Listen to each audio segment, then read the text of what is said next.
The purpose of this lab is for your students to be able to look at the connection between the current coming out of the battery and the terminal voltage for the battery.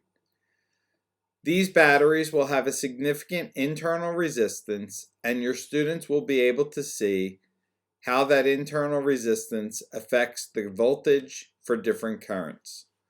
So the students can change the resistance value by clicking on the different stripes. You want to have your resistance low enough that you start to see a reading for your current.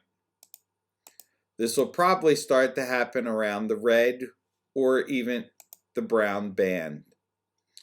Students can then record current and voltage, and they could do this for between 5 and 10 different values. Switching it down to black should give the most significant changes as you change your different stripes.